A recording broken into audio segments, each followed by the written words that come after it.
Linkėdami skanaus, priminame, kad net 80% žmogaus kūno sudaro vanduo.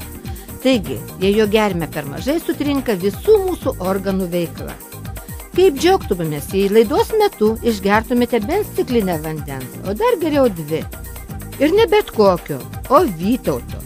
Tai daugiausia naudingų mineralinių medžiagų turintis lietuviškas mineralinis vanduo. Jis ekologiškai švarus, turintis pastovę, pačios gamtos subalansuotą cheminę sudėtį vanduo.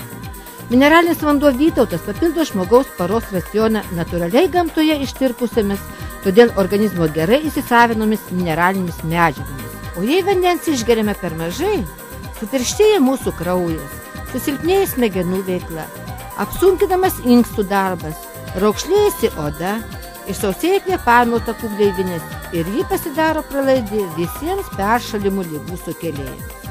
Taigi gerkime vandenį į sveikatą.